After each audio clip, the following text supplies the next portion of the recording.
গতকাল রাতে বেশ দেরি হয়ে গেছিল। আমি বারান্দায় বসে তারা দেখছিলাম। ছেলে এসে পাশে বসল। মা, তুমি প্রায় এভাবে একা একা বসে থাকো কেন? ভালো লাগে। শান্তি পাই আমি বললাম। তুমি কি কখনো একা বোধ করো? তার প্রশ্নে আমি একটু ভাবলাম। হ্যাঁ, মাঝে মাঝে। তোর বাবা গেছে অনেক আগে। কখনো কখনো মনে হয় কেউ নেই কথা বলার। আমি তো আছি। তুই তো আমার ছেলে। বন্ধুর মতো কথা বলা যায় না? আজ সকালে উঠে চা বানাচ্ছিলাম। ছেলে এসে বলল, মা, গতকালের কথা ভাবছিলাম। কোনো কথা? তোমার একাকিত্বের কথা। সে আমার পাশে দাঁড়াল। আমি একটা সমাধান পেয়েছি। কি সমাধান? আমি তোমার জীবনসঙ্গী হব। আমি চমকে তাকালাম। কি বললি? মা, তুমি একা বোধ করো কারণ তোমার কোনো সঙ্গী নেই। আমি তোমার সঙ্গী হতে চাই। তুই তো আমার ছেলে। আমি তোমার ছেলে এবং তোমার সঙ্গীও হতে পারি। কি? তার যুক্তি শুনে আমি কিছুই বলতে পারলাম না। আমি তোমাকে ভালোবাসি মা। তোমার একাকিত্ব দূর করতে চাই। বিয়ে করো আমাকে। কিন্তু কোনো কিন্তু নেই। সে আমার হাত ধরল। আমি তোমার সবচেয়ে ভালো সঙ্গী। আমি তোমাকে চিনি, বুঝি। কি? চায়ের কেটলি থেকে ধোঁয়া বেরোচ্ছিল আর আমার চোখ জ্বালা করছিল। এই গল্পটি সম্পূর্ণ শুনলে আপনাদের পানি অটোমেটিক বের হয়ে যাবে, সো যত দ্রুত সম্ভব হাতের কাছে টিস্যু নিয়ে বসে পড়ো। বিছানার চাদর যেন নষ্ট না হয় সেটা সম্পূর্ণ খেয়াল রাখার অনুরোধ জানিয়ে গল্পটি এখন শুরু করব। তার আগে সর্বশেষ অনুরোধ, দয়া করে এমন পানি বের করার গল্প নিয়মিত শুনতে আমাদের চ্যানেলটি সকলেই সাবস্ক্রাইব করুন। ধন্যবাদ। হ্যালো বন্ধুরা, আমার নাম শ্রাবণী ভট্টাচার্য। আমার বয়স ৪১ বছর। আমার স্বামীর নাম সুজিত ভট্টাচার্য, বয়স ৪৪ বছর। আমাদের ২ সন্তান, রায়হান আর তুলি। রায়হান ১৮ বছর বয়সী, কলেজে পড়ে। তুলি ১১ বছর বয়সী, স্কুলে যায়। আমি এই ঘটনার কথা বলতে গিয়ে এখনও কাঁপছি। সেদিনের সেই রহস্যময় ঘটনাটি আমার জীবন বদলে দিয়েছে। এমন একটা অভিজ্ঞতা যা স্বপ্নে ভাবতে পারিনি। সেদিন রবিবার সকাল। আমি রান্নাঘরে কাজ করছিলাম। হঠাৎ রায়হান এসে বলল, মা, বাইরে একটা অদ্ভুত শব্দ হচ্ছে। আমি কান পেতে শুনলাম। সত্যিই একটা অস্বাভাবিক শব্দ আসছে। আমরা বাইরে এসে দেখলাম আমাদের বাড়ির পেছনের জঙ্গল থেকে একটা নীল আলো বেরোচ্ছে। ওটা কি মা? তুলি আমার হাত ধরে দাঁড়াল। আমিও বুঝতে পারছিলাম না। সুজিত অফিস থেকে ফিরেছে। সে বলল, এমন আলো আগে দেখিনি। চলো কাছে গিয়ে দেখি। আমি ভয় পেলাম। না, যেও না। বিপদ হতে পারে। কিন্তু কৌতূহল আমাদের টানছিল। আমরা সবাই একসাথে জঙ্গলের দিকে এগিয়ে চললাম। যত কাছে যাচ্ছি আলোটা তত উজ্জ্বল হচ্ছে। একটা অদ্ভুত মিষ্টি গন্ধ পাচ্ছি। জঙ্গলে ঢুকে প্রায় ৫ মিনিট হাঁটার পর দেখলাম একটা পুরনো কুজো। কুজোর মুখ থেকে নীল আলো বেরোচ্ছে। এ তো আগে ছিল না, সুজিত বলল। এই জায়গায় কখনো কুজো দেখিনি। রায়হান কুজোর কাছে গেল। মা, এখানে একটা সিঁড়ি আছে। নিচে যাওয়া যায়। আমি তাড়াতাড়ি তাকে টেনে নিয়ে এলাম। না, নিচে যাবি না। কে জানে কি আছে। কিন্তু তুলি বলল, মা, আমি একটা কণ্ঠস্বর শুনতে পাচ্ছি। কেউ ডাকছে। আমরা সবাই কান পাতলাম। সত্যিই একটা মিষ্টি কণ্ঠস্বর ভেসে আসছে। সাহায্য চাই। সাহায্য চাই। কেউ আটকে আছে, সুজিত বলল।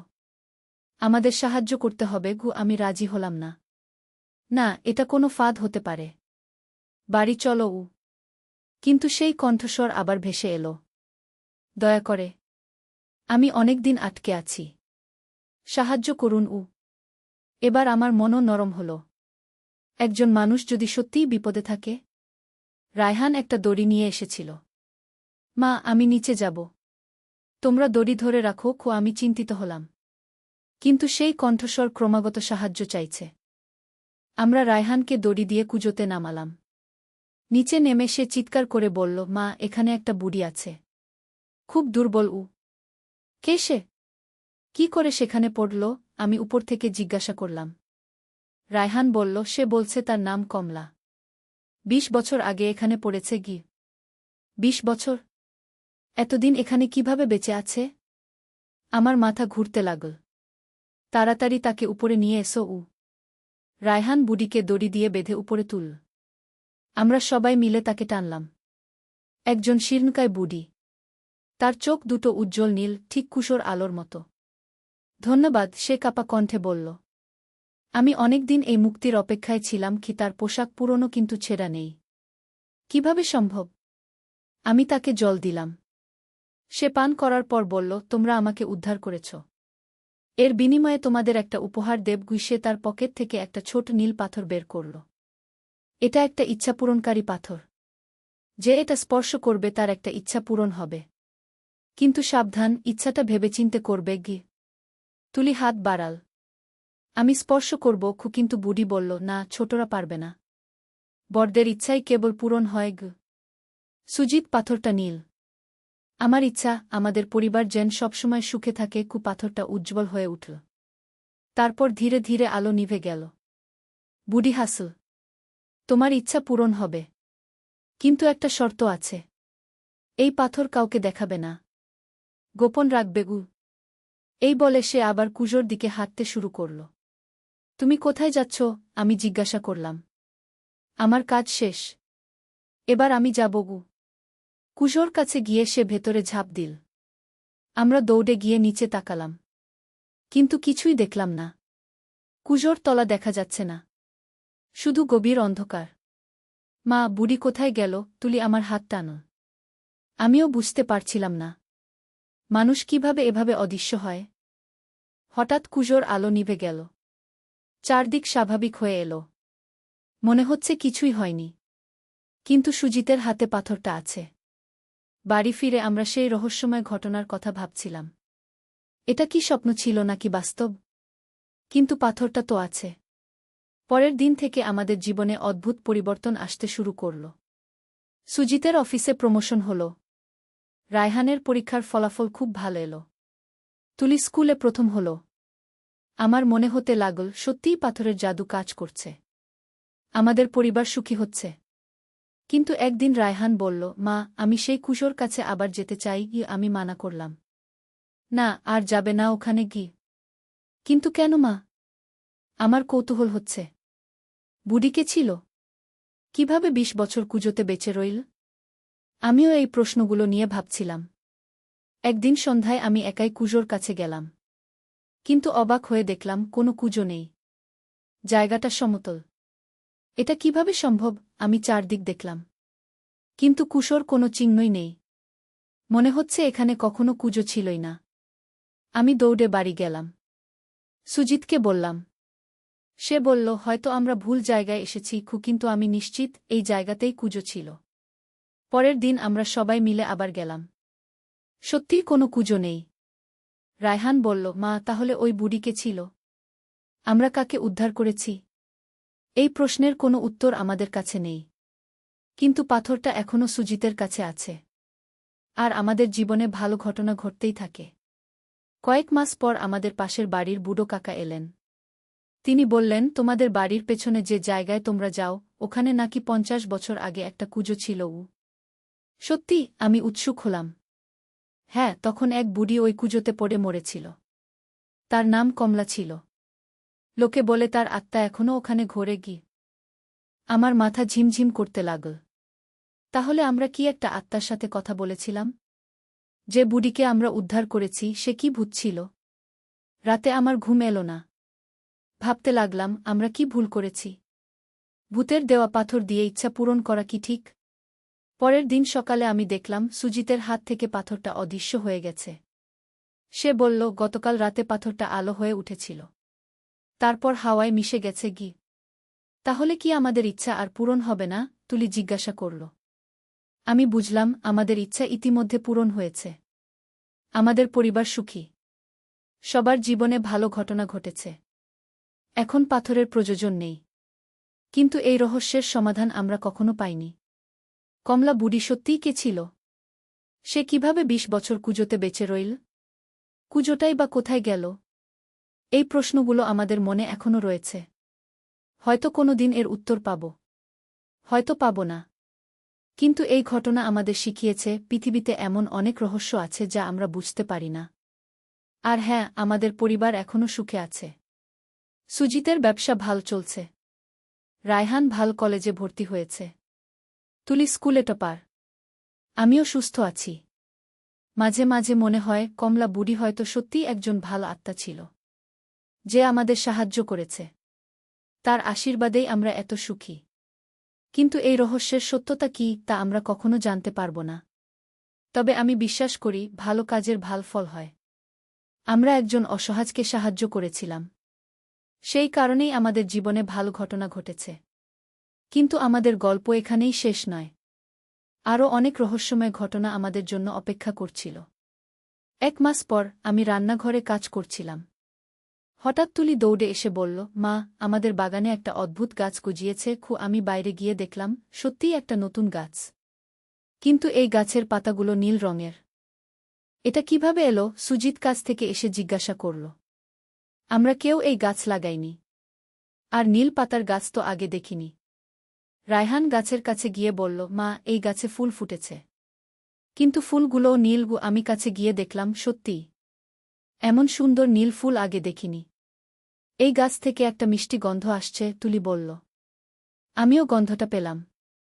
ঠিক সেই দিনের মতো যেদিন আমরা কুজো দেখেছিলাম। সেই রাতে আমার স্বপ্ন হল। কমলা বুড়ি আমার স্বপ্নে এসে বলল, শ্রাবণী, তোমাদের আরও একটা উপহার দিয়েছি। এই গাছের ফুল দিয়ে চা বানিয়ে খেলে যে কোনো রোগ সেরে যাবে। কিন্তু কেন আমাদের এত সাহায্য করছ? আমি স্বপ্নে জিজ্ঞাসা করলাম। কমলা বুড়ি হেসে বলল, কারণ তোমরা আমাকে মুক্তি দিয়েছ। 50 বছর আমি সেই কুজোতে বন্দী ছিলাম। কেন বন্দী ছিলে? আমি আরও জানতে চাইলাম। সে বলল, অনেক বছর আগে আমি এক দুষ্ট জাদুকরের কাছে শিক্ষা নিয়েছিলাম। কিন্তু পরে বুঝেছিলাম সে মন্দ কাজে জাদু ব্যবহার করে। আমি তার বিরোধিতা করেছিলাম। তারপর আমি আগ্রহ নিয়ে শুনছিলাম। জাদুকর রেগে গিয়ে আমাকে অভিশাপ দিয়েছিল। বলেছিল আমি সেই কুজোতে বন্দী থাকব যতক্ষণ না কেউ নিঃস্বার্থভাবে আমাকে সাহায্য করে। কমলা বুড়ি দীর্ঘশ্বাস ফেল। আমরা তো শুধু সাহায্য করেছি। এত বড় উপকার কেন? আমি বললাম। তোমরা বিনিময়ে কিছু না চেয়েই সাহায্য করেছ। এমন মানুষ খুব কম। তাই তোমাদের পরিবারের উপর আমার আশীর্বাদ থাকবে। সকালে ঘুম ভেঙে আমি সুজিতকে স্বপ্নের কথা বললাম। সে বলল, চলো পরীক্ষা করে দেখি। আমার মাথাব্যথা কয়েকদিন ধরে হচ্ছে। আমরা নীল ফুল তুলে চা বানালাম। সুজিত খাওয়ার পর বলল, আশ্চর্য, মাথাব্যথা একদম সেরে গেছে। পরের দিন আমাদের পাশের বাড়ির আন্টি এলেন। তিনি অনেকদিন ধরে হাঁটু ব্যথায় ভুগছিলেন। আমি তাকে নীল ফুলের চা দিলাম। 2 দিন পর তিনি এসে বললেন, শ্রাবণী, আমার হাঁটু ব্যথা একদম সেরে গেছে। এটা কোনো ওষুধ? আমি বললাম, এটা আমাদের বাগানের একটা বিশেষ গাছ। তিনি খুশি হয়ে বললেন, আমার ছেলের জ্বর কয়েকদিন ধরে কমছে না। তাকেও দিতে পারো। এভাবে ধীরে ধীরে এলাকার সবাই আমাদের নীল ফুলের কথা জানতে পারল। অনেকেই এসে ওষুধ চাইতে লাগল। আমরা সবাইকে বিনামূল্যে দিয়ে সাহায্য করতাম। একদিন এক ডাক্তার আমাদের কাছে এলেন। তিনি বললেন, আমি শুনেছি আপনাদের কাছে একটা অলৌকিক ওষুধ আছে। আমি গবেষণা করতে চাই। আমি তাকে নীল ফুল দিলাম। তিনি ল্যাবে পরীক্ষা করে বললেন, এই ফুলে এমন কিছু উপাদান আছে যা আধুনিক বিজ্ঞানে অজানা। এটা একটা আশ্চর্য আবিষ্কার। কিন্তু আমি তাকে গাছের রহস্য বলিনি। শুধু বললাম, এটা আমাদের পারিবারিক গোপনীয়তা। 2 মাস পর আরেকটি অদ্ভুত ঘটনা ঘটল। তুলি স্কুল থেকে ফিরে এসে বলল, মা, আমি স্বপ্নে কমলা নানিকে দেখেছি। তিনি বলেছেন আরও একটা উপহার দেবেন। কি উপহার? আমি জিজ্ঞাসা করলাম। তিনি বলেছেন আমাদের বাড়ির নিচে একটা গুপ্তধন আছে। সেটা খুঁজে বের করতে হবে। আমি অবাক হলাম। গুপ্তধন? এটা কি সম্ভব? সেই রাতে রায়হানও একই স্বপ্ন দেখল। সকালে সে বলল, মা, কমলা নানি বলেছে বাড়ির পেছনের কোণে খুঁড়তে 3 ফুট নিচে একটা কলস পাওয়া যাবে। সুজিত প্রথমে বিশ্বাস করল না। কিন্তু আমরা সবাই একসাথে খুঁড়তে শুরু করলাম। সত্যিই 3 ফুট নিচে একটা পুরনো মাটির কলস পেলাম। কলস খুলে দেখলাম ভেতরে অনেক পুরনো সোনার মুদ্রা। সাথে একটা চিঠি। চিঠিতে লেখা ছিল, এই অর্থ দিয়ে গরিবদের সেবা করো, তাহলে আরও বরকত পাবে। আমরা বুঝলাম কমলা বুড়ি চায় আমরা যেন এই অর্থ মানুষের কল্যাণে ব্যবহার করি। আমরা সিদ্ধান্ত নিলাম একটা ফ্রি মেডিকেল ক্যাম্প করব। আমাদের নীল ফুলের ওষুধ দিয়ে গরিব মানুষদের সেবা করব। ক্যাম্পের দিন অনেক মানুষ এসেছিল। আমরা সবাইকে বিনামূল্যে চিকিৎসা দিলাম। যাদের অপারেশন লাগত তাদের হাসপাতালে পাঠালাম। খরচ আমরা দিলাম। এই কাজ করতে গিয়ে আমাদের মনে অনেক শান্তি পেলাম। মনে হলো আমরা সত্যিই ভালো কিছু করছি। কয়েক মাস পর আরও একটা অদ্ভুত ঘটনা। রায়হান কলেজ থেকে ফিরে এসে বলল, মা, আজ আমার ক্লাসে একটা নতুন মেয়ে এসেছে। তার নাম কমলা গু। আমার হৃদযন্ত্র প্রায় থেমে গেল। কমলা? তার বয়স কত? 18 বছর। কিন্তু মা, ওর চোখ দুটো একদম নীল, আমাদের কুজোর আলোর মতো। আমি চমকে উঠলাম। এটা কি সেই কমলা বুড়ির কোনো সম্পর্কিত? পরের দিন আমি রায়হানের সাথে কলেজে গেলাম। মেয়েটিকে দেখে আমার মনে হলো চিনি চিনি। তার চেহারায় সেই বুড়ির ছাপ। আমি তার সাথে কথা বললাম। সে বলল, আন্টি, আমি এতিম। কোনো আত্মীয় নেই। একটা আশ্রমে থাকি গু। আমার মন খারাপ হয়ে গেল। এত সুন্দর মেয়ে একা। আমি বললাম, তুমি চাইলে আমাদের বাড়িতে থাকতে পারো গু। কমলা খুশি হয়ে রাজি হল। সে আমাদের বাড়িতে এসে থাকতে শুরু করল। অদ্ভুত ব্যাপার হলো, সে এলে আমাদের বাড়িতে আরও শান্তি এসেছে। কমলা রান্নায় খুব দক্ষ। সে যে খাবার বানায় খেতে অনেক সুস্বাদু। আর সে আমাদের নীল ফুলের গাছের খুব ভালো যত্ন নেয়া। একদিন কমলা আমাকে বলল, মা, আমি ছোটবেলায় স্বপ্নে একটা বুড়ি দেখতাম। তিনি বলতেন একদিন আমি আমার আসল পরিবার খুঁজে পাব। আমার চোখে জল এসে গেল। আমি বুঝতে পারলাম কমলা বুড়ি এই মেয়েটিকে আমাদের কাছে পাঠিয়েছে। এভাবে কমলা আমাদের পরিবারের সদস্য হয়ে উঠল। রায়হান আর কমলা ভালো বন্ধু হয়ে গেল। তুলিও তাকে দিদির মতো মানে। আরও 6 মাস পর আরেকটা বিস্ময়কর ঘটনা। আমি সকালে বাগানে গিয়ে দেখি নীল ফুলের গাছের পাশে আরেকটা গাছ গজিয়েছে। এই গাছেরও পাতা নীল, কিন্তু ফুল সাদা। কমলা বলল, মা, এই ফুল থেকে একটা ভিন্ন গন্ধ আসছে। আমিও গন্ধটা পেলাম। খুবই মিষ্টি। সেই রাতে আমার স্বপ্নে কমলা বুড়ি এসে বলল, শ্রাবণী, এই সাদা ফুল দিয়ে তেল বানিয়ে মাথায় মাখলে কোনো মানসিক সমস্যা সেরে যাবে গু। পরের দিন আমরা পরীক্ষা করলাম। আমাদের পাশের বাড়ির একজন ভদ্রলোক অনেক দিন ধরে বিষণ্ণতায় ভুগছিলেন। আমি তাকে সাদা ফুলের তেল দিলাম। সপ্তাহ খানেক পর তিনি এসে বললেন, আমার মন এখন অনেক ভালো। এভাবে আমরা আরও অনেক মানুষের সেবা করতে লাগলাম। মানসিক অবসাদ, উদ্বেগ, নিদ্রাহীনতা, সব ধরনের সমস্যার সমাধান মিলতে লাগল। 1 বছর পর স্থানীয় একটা পত্রিকায় আমাদের নিয়ে খবর বের হল। অলৌকিক চিকিৎসক পরিবার কি শিরোনামে। আমরা বিখ্যাত হয়ে গেলাম। কিন্তু বিখ্যাত হওয়ার সাথে সাথে সমস্যাও শুরু হল। অনেক স্বার্থান্বেষী লোক আমাদের কাছে এসে গাছের রহস্য জানতে চাইল। কেউ কেউ গাছ কিনতেও চাইল। আমি সবাইকে ফিরিয়ে দিলাম। কারণ আমি জানি এই গাছ বিক্রি করার জন্য নয়। এটা মানুষের সেবার জন্য। একদিন একজন বিদেশি বিজ্ঞানী এলেন। তিনি বললেন, আমি এই গাছের উপর গবেষণা করতে চাই। আপনাদের অনেক অর্থ দেব গো। আমি তাকেও না বললাম। কমলা আমাকে সমর্থন করল। সে বলল, মা ঠিক বলেছেন। এই গাছ শুধু সেবার জন্য। 2 বছর পর আরও একটা চমৎকার ঘটনা। রায়হান আর কমলার মধ্যে ভালোবাসার সম্পর্ক হয়েছে। তারা দুজনেই আমাদের কাছে এসে বিয়ের অনুমতি চাইল। আমি খুব খুশি হলাম। কমলা আমাদের পরিবারেরই মেয়ে। আমার কোনো আপত্তি নেই। বিয়ের দিন একটা আশ্চর্য ঘটনা ঘটল। বিয়ের মণ্ডপে হঠাৎ একটা উজ্জ্বল আলো দেখা গেল। আলোর মধ্যে কমলা বুড়ির মূর্তি ভেসে উঠল। সবাই অবাক হয়ে দেখল। কমলা বুড়ি হাসছে। তার চোখে আনন্দের অশ্রু।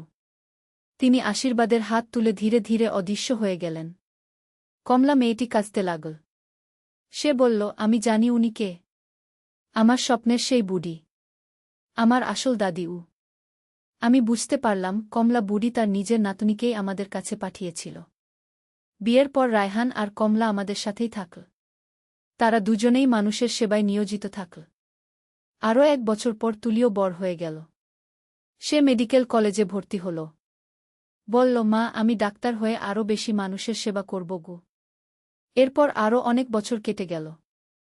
আমাদের পরিবার সুখে শান্তিতে থাকল। আমাদের নীল ফুলের খ্যাতি সারা দেশে ছড়িয়ে গেল। কিন্তু আমরা কখনো এই রহস্যের গোপনীয়তা ভাঙিনি। শুধু মানুষের সেবা করে গেলাম। 1 দশক পর আমার বয়স 50 ছাড়িয়ে গেছে। একদিন রাতে আমার স্বপ্নে কমলা বুড়ি এলো। এবার তার চেহারায় পরম শান্তি। সে বলল, শ্রাবণী, তোমরা আমার প্রত্যাশার চেয়ে অনেক বেশি করেছ। আমি এখন সম্পূর্ণ মুক্ত। স্বর্গে যাব উ। আমাদের ছেড়ে চলে যাবে? আমি জিজ্ঞাসা করলাম। আমার সাহায্যের আর প্রয়োজন নেই। তোমরা এখন নিজেরাই মানুষের সেবা করতে পারো। আমার আশীর্বাদ সব সময় তোমাদের সাথে থাকবে উ। নীল ফুলের গাছগুলো থাকবে? আমি চিন্তিতভাবে জিজ্ঞাসা করলাম। হ্যাঁ, থাকবে। যতদিন তোমরা নিঃস্বার্থভাবে সেবা করবে ততদিন গাছগুলো থাকবে গ। পরের দিন সকালে আমি বাগানে গিয়ে দেখলাম নীল ফুলের গাছের পাশে একটা ছোট পাথরের মূর্তি। কমলা বুড়ির মূর্তি। তার মুখে শান্ত হাসি। আমি বুঝলাম তিনি এভাবেই আমাদের সাথে থাকবেন। আমাদের পথ দেখাবেন। আজ আমার বয়স ৫৫। রায়হান আর কমলার দুটো সন্তান হয়েছে। তুলি ডাক্তার হয়েছে। আমাদের পরিবার আরও বড় হয়েছে। আমরা এখনও মানুষের সেবা করে যাচ্ছি। আমাদের ছোট হাসপাতাল হয়েছে। বিনামূল্যে চিকিৎসা দিই। নীল ফুলের ওষুধ দিয়ে অনেকের জীবন বাঁচিয়েছি। এই গল্প শুনে হয়তো অনেকে বিশ্বাস করবে না।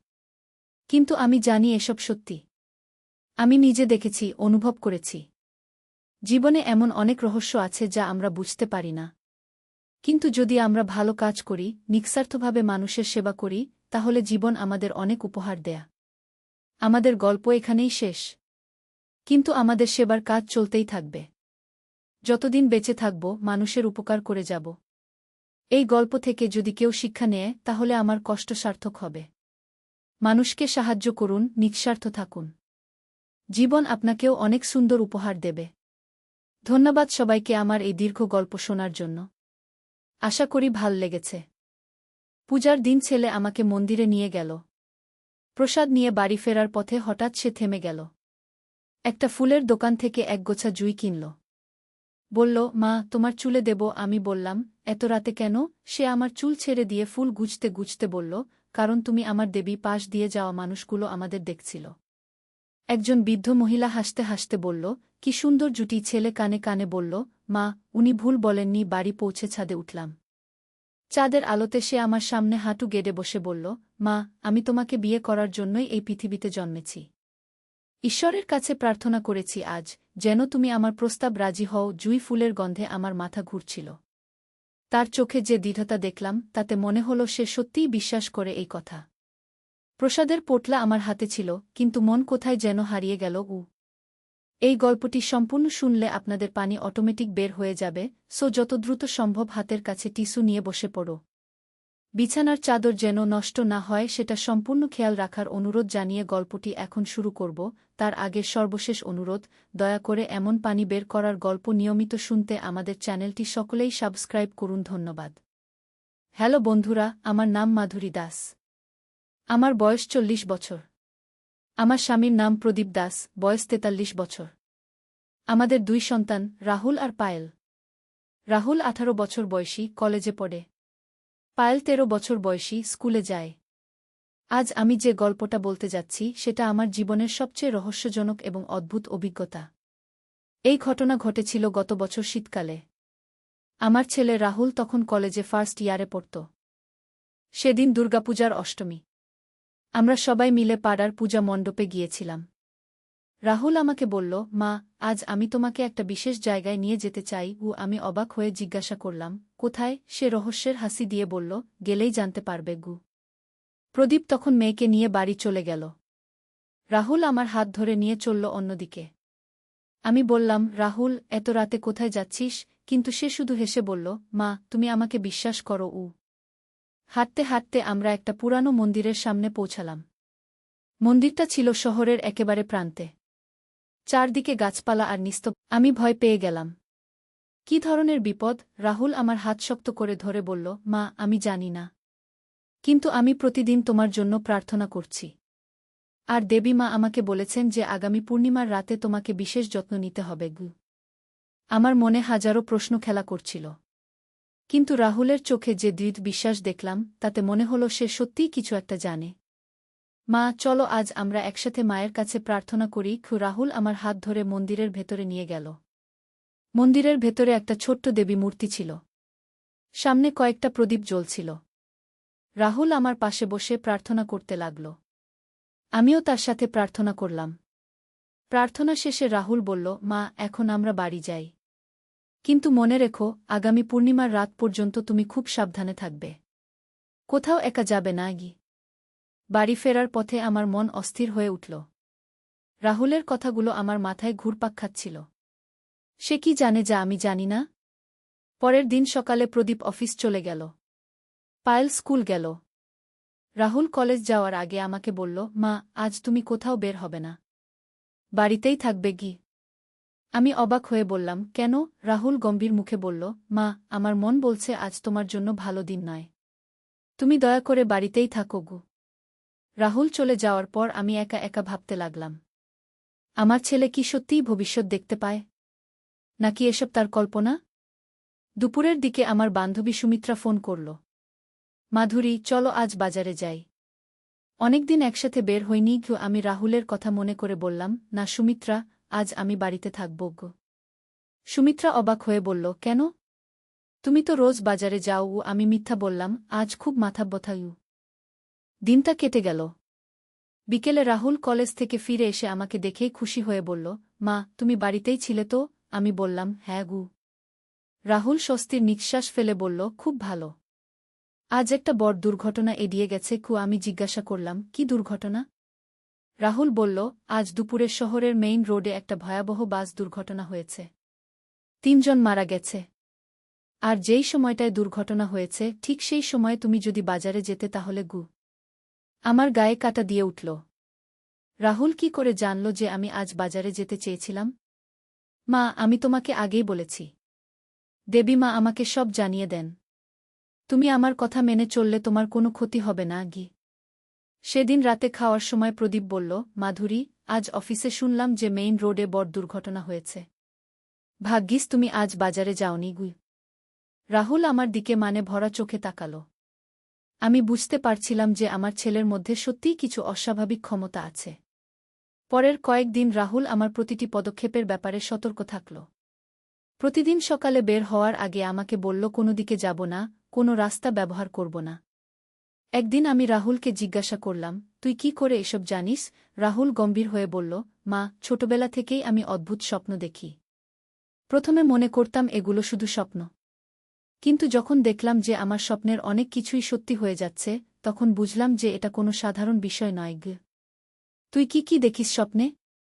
রাহুল আমার পাশে বসে বলল, মা, আমি দেখি যে তুমি বিভিন্ন বিপদের মুখে পড়ছ। কখনো দেখি যে তুমি রাস্তায় পড়ে গেছ, কখনো দেখি যে তোমার সাথে দুর্ঘটনা হয়েছে। আর এই স্বপ্নগুলো সাধারণত ২-৩ দিন আগে দেখি গু। আমার শরীরে শিহরণ খেলে গেল।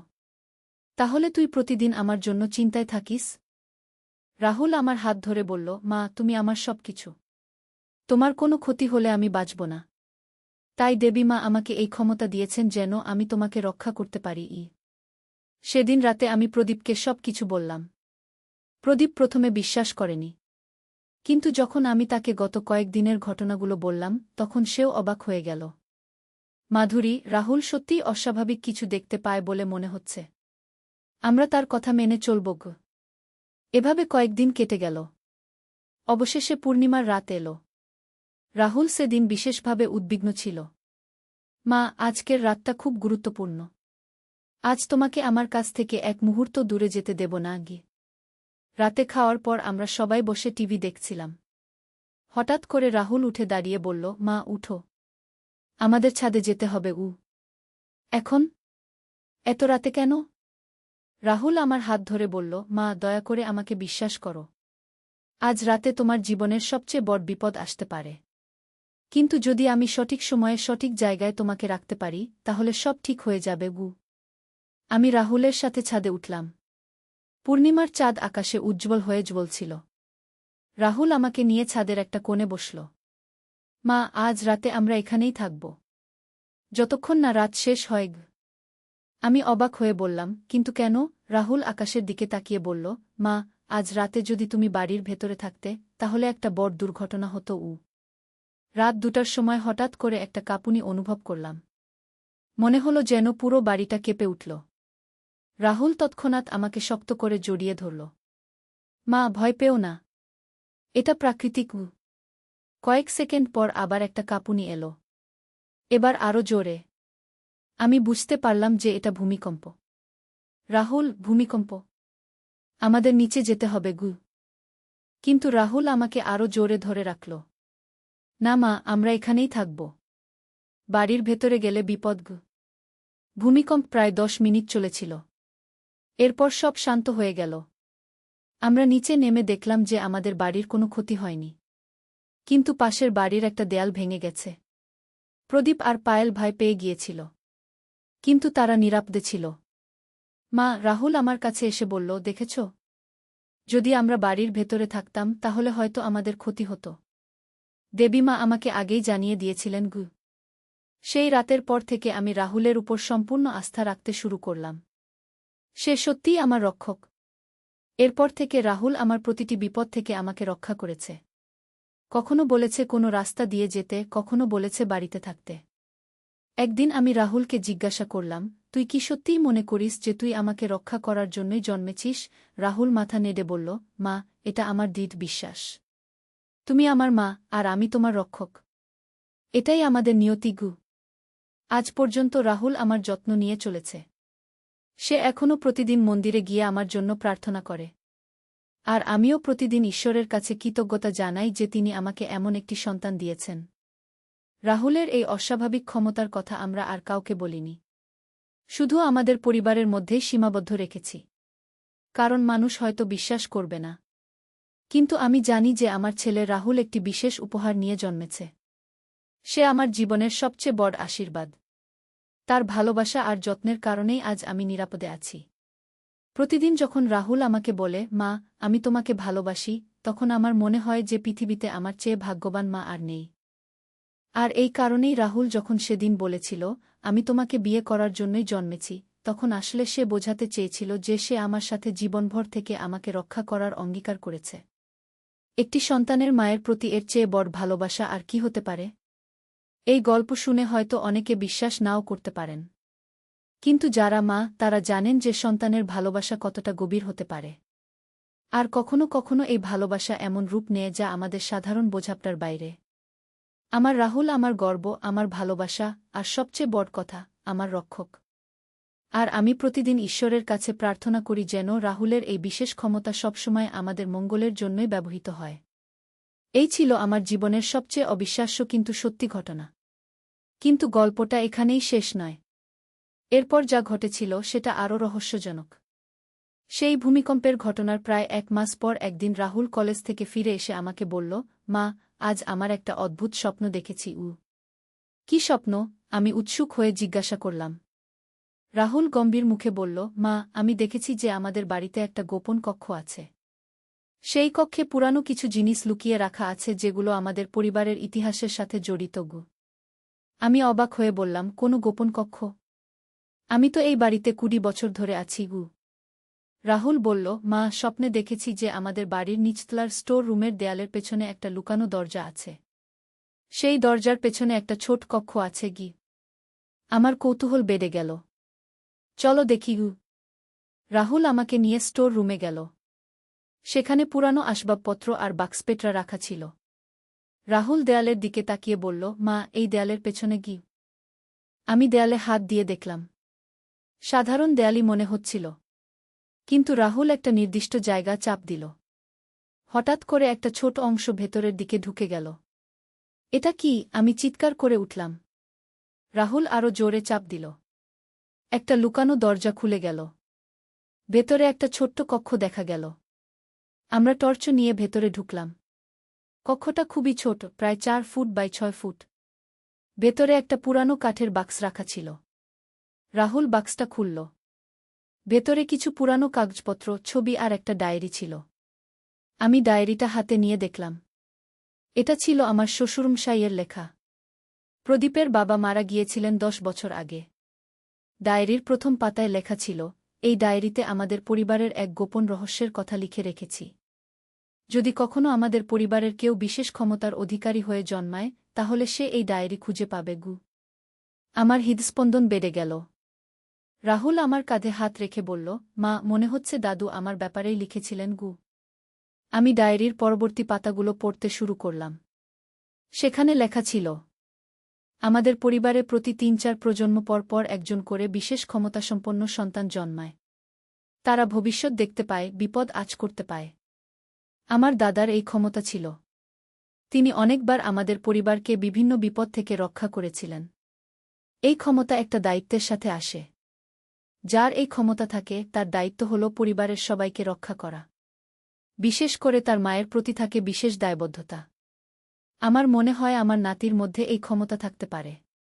যদি তাই হয় তাহলে সে তার মাকে বিশেষভাবে ভালোবাসবে এবং তাকে রক্ষা করার জন্য যেকোনো কিছু করতে প্রস্তুত থাকবে। আমি অভিভূত হয়ে গেলাম। সবকিছু এখন পরিষ্কার হয়ে গেল। রাহুলের এই অস্বাভাবিক ক্ষমতা আসলে আমাদের পারিবারিক ঐতিহ্যের অংশ।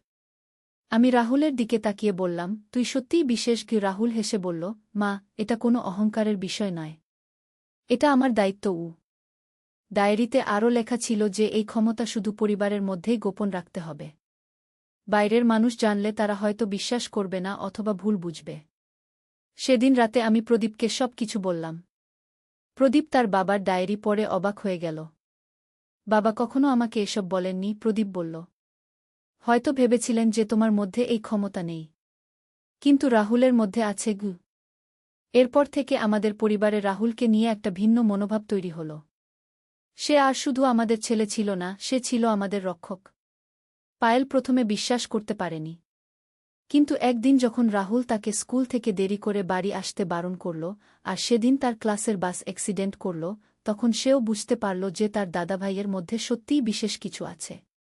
একদিন পায়েল রাহুলকে জিজ্ঞাসা করল, দাদাভাই, তুমি কি আমার ভবিষ্যতও দেখতে পাও? রাহুল হেসে বলল, পায়েল, আমি শুধু বিপদের ব্যাপারে দেখতে পাই। তোমার ভবিষ্যৎ সুন্দর হবে এটা আমি নিশ্চিত করব। সময় কেটে গেল। রাহুল এখন কলেজের ৩য় বর্ষে পড়ে। তার এই বিশেষ ক্ষমতা আরও শক্তিশালী হয়েছে। এখন সে শুধু আমাদের পরিবারের সদস্যদের নয়, আশেপাশের মানুষদের বিপদও আগে থেকে টের পায়। একবার পাড়ার এক দাদুর বাড়িতে গিয়ে বলেছিল, দাদু, আজ আপনি ডাক্তারের কাছে যাবেন না? দাদু রাগ করে বলেছিলেন, কেন? রাহুল বলেছিল, আজ না গেলেই ভালো হবে।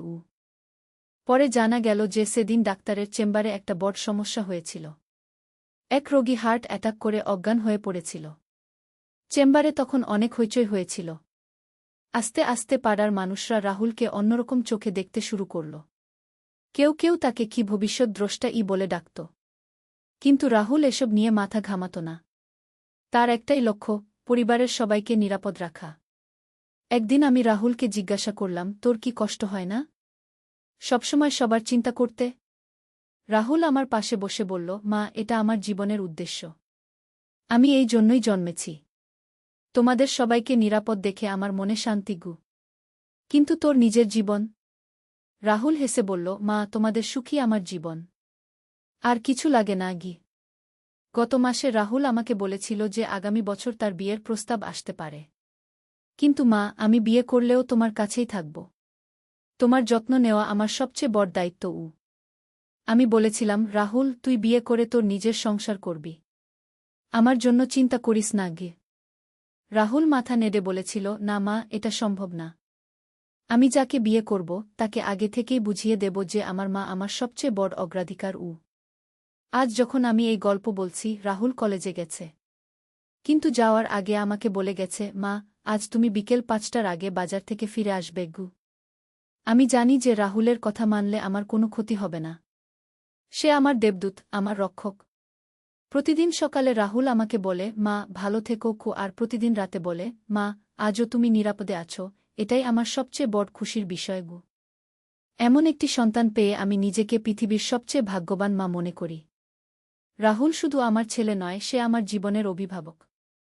আর এই কারণেই যখন সেই পূজার রাতে রাহুল বলেছিল, মা, আমি তোমাকে বিয়ে করার জন্যই জন্মেছি, তখন সে আসলে বোঝাতে চেয়েছিল যে সে আমার সাথে জীবনভর বাধা থাকার অঙ্গীকার করেছে, একজন রক্ষকের হিসেবে, একজন স্নেহশীল সন্তানের হিসেবে।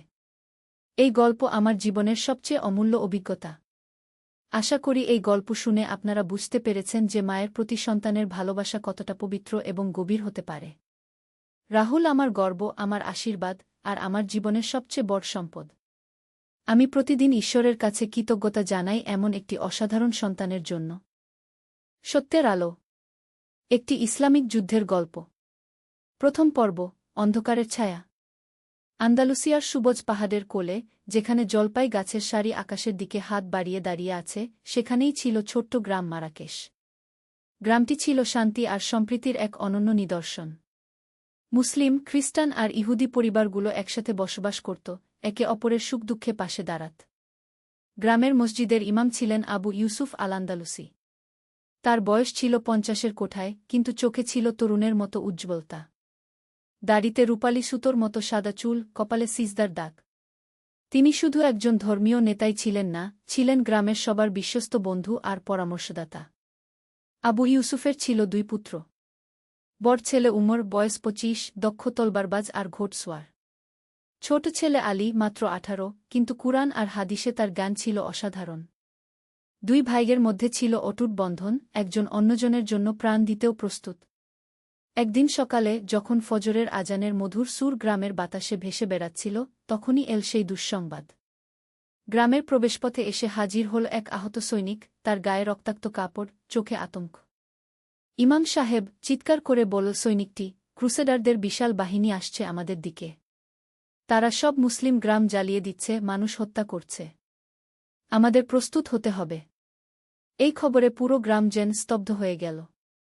বাচ্চারা মায়ের আঁচলে মুখ লুকাল, বৃদ্ধরা চিন্তিত মুখে একে অপরের দিকে তাকাল।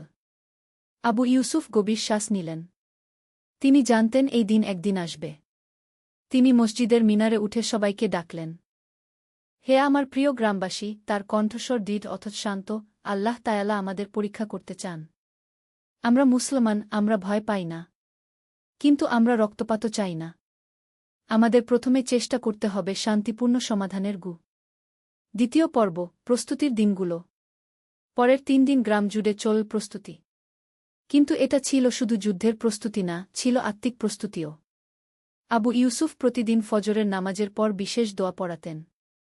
তিনি সবাইকে বললেন, যুদ্ধ করার আগে আমাদের নিজেদের সাথে যুদ্ধ করতে হবে। আমাদের অন্তরকে ভয়, রাগ আর প্রতিশোধের আগুন থেকে পরিষ্কার করতে হবে। উমর আর আলী 2 ভাই গ্রামের যুবকদের নিয়ে তলবার চালনা আর তীরন্দাজি অনুশীলন করত। কিন্তু প্রতিটি অনুশীলনের শুরুতে তারা দোয়া পড়ত। আল্লাহুম্মা আন্তা আজুদি ওয়া আন্তা নাসিরি, বিকা আজুলু ওয়া বিকা আসুলু ওয়া বিকা উকাতিলুগু। হে আল্লাহ, তুমিই আমার সহায়, তুমিই আমার সাহায্যকারী, তোমার সাহায্যেই আমি চলি, তোমার সাহায্যেই আমি আক্রমণ করি, তোমার সাহায্যেই আমি যুদ্ধ করি। একদিন সন্ধ্যায়, যখন সূর্য পশ্চিমের পাহাড়ের আড়ালে হারিয়ে যাচ্ছিল, আলী তার বাবার কাছে এল। আব্বা, আলী বলল, আমার ভয় লাগছে। ভয় লাগছে যে আমি যুদ্ধের সময় কাপুরুষতা করব। আবু ইউসুফ তার ছেলের কাঁধে হাত রাখলেন। বেটা, ভয় পাওয়া কোনো লজ্জার বিষয় না। রাসূল শাহ এরও সাহাবীরা যুদ্ধের আগে ভয় পেতেন। কিন্তু তারা জানতেন যে আল্লাহর রাস্তায় মৃত্যু হলে সেটা শহীদি। আর বেঁচে থাকলে সেটা আল্লাহর রহমত। কিন্তু আব্বা, যদি আমি মারা যাই? যদি আপনি মারা যান? আমাদের গ্রাম? আলী, জীবন আর মৃত্যু আল্লাহর হাতে। আমাদের কাজ হল সততা আর ন্যায়ের পথে চলা। বাকিটা আল্লাহর উপর ছেড়ে দেওয়া গে। তৃতীয় পর্ব, শত্রুদের আগমন। চতুর্থ দিনের সকালে, যখন এখনও ভোরের কুয়াশা গ্রামের উপর দিয়ে ভেসে বেড়াচ্ছিল, তখনই দেখা গেল দূরে ধুলোর ঝড়। ক্রুসেডারদের বিশাল বাহিনী এগিয়ে আসছিল গ্রামের দিকে। তাদের নেতা ছিল স্যার রিচার্ড ডি মন্টফোর্ট, একজন নির্দয় যোদ্ধা। তার চোখে ছিল ঘৃণার আগুন, হৃদয়ে প্রতিশোধের বিষ। সে অনেক মুসলিম গ্রাম ধ্বংস করেছিল, অনেক নিরপরাধ মানুষকে হত্যা করেছিল। আবু ইউসুফ সিদ্ধান্ত নিলেন প্রথমে শান্তিপূর্ণভাবে কথা বলার চেষ্টা করবেন। তিনি উমর আর আলীকে নিয়ে সাদা পতাকা হাতে এগিয়ে গেলেন শত্রুদের দিকে। আমি এই গ্রামের ইমাম আবু ইউসুফ, তিনি বললেন স্যার রিচার্ডের উদ্দেশ্যে। আমরা শান্তিপ্রিয় মানুষ। আমাদের গ্রামে খ্রিস্টান আর ইহুদি ভাইজেরাও আছেন। আমাদের সাথে যুদ্ধের কোনো প্রয়োজন নেই। স্যার রিচার্ড ঠান্ডা গলায় বলল, তোমরা সবাই মুসলমান। তোমাদের অস্তিত্বই একটা পাপ। হয় তোমরা খ্রিস্টান ধর্ম গ্রহণ কর, নয়তো মরার জন্য প্রস্তুত হও। আবু ইউসুফের চোখে দুঃখের ছায়া। আমাদের ধর্ম আমাদের শেখায় যে ধর্মে কোনো জবরদস্তি নেই। আমরা আপনাদের ধর্মকে সম্মান করি, আপনারাও আমাদের ধর্মকে সম্মান করুন। সম্মান? স্যার রিচার্ড হেসে উঠল। তোমাদের সাথে কোনো আলোচনা নেই। আত্মসমর্পণ কর, নয়তো তোমাদের গ্রাম জ্বালিয়ে দেব। আবু ইউসুফ বুঝলেন শান্তিপূর্ণ সমাধান সম্ভব নয়। তিনি দৃঢ় কণ্ঠে বললেন, তাহলে আমরা আমাদের ঘর, আমাদের পরিবার, আমাদের ধর্মকে রক্ষা করার জন্য যুদ্ধ করব। কিন্তু আল্লাহর রাস্তায়, ন্যায়ের রাস্তায়। চতুর্থ পর্ব, প্রথম যুদ্ধ। গ্রামে ফিরে এসে আবু ইউসুফ সবাইকে জানালেন যুদ্ধ অনিবার্য। কিন্তু তিনি সবাইকে মনে করিয়ে দিলেন ইসলামের যুদ্ধের নীতিমালা। মনে রাখবেন, তিনি বললেন, আমরা ন্যায়ের জন্য যুদ্ধ করছি, প্রতিশোধের জন্য নয়। আমরা শুধু যোদ্ধাদের সাথে যুদ্ধ করব, নিরপরাধ মানুষদের ক্ষতি করব না। আমরা কোনো গির্জা বা উপাসনালয় ধ্বংস করব না। আমরা কোনো গাছ কাটব না, কোনো ফসল নষ্ট করব না। আমরা মুসলমান, আমাদের যুদ্ধেরও নীতি আছে। প্রথম আক্রমণ এল সকাল 10টার সময়। ক্রুসেডারদের ঘোড়সওয়ার বাহিনী এগিয়ে এল গ্রামের দিকে। কিন্তু গ্রামবাসীরা প্রস্তুত ছিল। উমর নেতৃত্ব দিল তীরন্দাজদের। তাদের তীর এত নিখুঁত ছিল যে শত্রুরা কাছাকাছি আসতে পারল না। আলী আর তার সঙ্গীরা গ্রামের প্রবেশপথ পাহারা দিল। যুদ্ধের প্রতিটি মুহূর্তে তারা আল্লাহু আকবার কি ধ্বনি দিত। এই তাকবীর তাদের সাহস দিত, তাদের মনে করিয়ে দিত যে তারা একা নয়, আল্লাহ তাদের সাথে। প্রথম দিনের যুদ্ধে শত্রুরা পিছু হটতে বাধ্য হল। কিন্তু আবু ইউসুফ জানতেন এটা শুধু শুরু। আরও কঠিন দিন আসছে। রাতে যখন সবাই ক্লান্ত, তখন আবু ইউসুফ মসজিদে বিশেষ নামাজের আয়োজন করলেন। তিনি কুরআনের সেই আয়াত পড়লেন, হে যারা ঈমান এনেছ, তোমরা যখন কোনো দলের মুখোমুখি হও, তখন অবিচল থাক এবং আল্লাহকে বেশি বেশি স্মরণ কর, যাতে তোমরা সফলকাম হতে পারো। সূরা আনফাল 4-5। পঞ্চম পর্ব, পরীক্ষার রাত। দ্বিতীয় দিনের রাতে ঘটল এক অপ্রত্যাশিত ঘটনা। ক্রুসেডার বাহিনীর একজন যুবক সৈনিক, নিকোলাস, লুকিয়ে এল গ্রামে। সে আহত ছিল, তার পা থেকে রক্ত ঝরছিল। আলী প্রথম তাকে দেখতে পেল। নিকোলাসকে দেখে আলীর প্রথম প্রবণতা ছিল তাকে বন্দী করা বা মেরে ফেলা। কিন্তু তার মনে পড়ল বাবার কথা, ইসলাম আহতদের সাহায্য করতে শেখায়। আলী নিকোলাসকে মসজিদে নিয়ে এল। আবু ইউসুফ তার ক্ষত পরিষ্কার করে পট্টি বাঁধলেন। কেন তুমি আমাদের সাহায্য করছ? নিকোলাস অবাক হয়ে জিজ্ঞেস করল। আমি তো তোমাদের শত্রু। তুমি একজন আহত মানুষ। আবু ইউসুফ মৃদু হেসে বললেন, আমাদের ধর্ম আমাদের শেখায় মানুষের সেবা করতে, তার ধর্ম যাই হোক না কেন। নিকোলাস চোখের পানি ফেল। কিন্তু আমাদের বলা হয়েছিল তোমরা নিষ্ঠুর, তোমরা অমানুষ। বেটা, আবু ইউসুফ বললেন, মানুষের মধ্যে ভালো মন্দ দুটোই আছে। ধর্ম দেখায় ভালো পথ। কিন্তু কিছু মানুষ নিজেদের স্বার্থের জন্য ধর্মকে ভুল পথে ব্যবহার করে। সেই রাতে নিকোলাস আবু ইউসুফের কাছ থেকে ইসলাম সম্পর্কে অনেক কিছু শুনল মানবতার কথা, ভালোবাসার কথা, ন্যায়ের কথা। পরদিন সকালে নিকোলাস বলল, আমি ফিরে যেতে চাই আমার বাহিনীতে। কিন্তু আমি তাদের বলব, তোমরা যেমন মানুষ। আমি চেষ্টা করব শান্তি আনার। ষষ্ঠ পর্ব, বিশ্বাসঘাতকতা। কিন্তু নিকোলাসের চেষ্টা ব্যর্থ হল। স্যার রিচার্ড তাকে বিশ্বাসঘাতক বলে অভিযুক্ত করল। নিকোলাসকে বন্দী করে ফেলা হল। তৃতীয় দিনে স্যার রিচার্ড আরও ভয়ঙ্কর পরিকল্পনা করল। সে গ্রামের পানির উৎসে বিষ মেশানোর চেষ্টা করল। এছাড়া সে রাতের অন্ধকারে গ্রামের চারপাশে আগুন ধরিয়ে দেওয়ার পরিকল্পনা করল। কিন্তু আল্লাহর রহমতে এই পরিকল্পনা আগেই ফাঁস হয়ে গেল।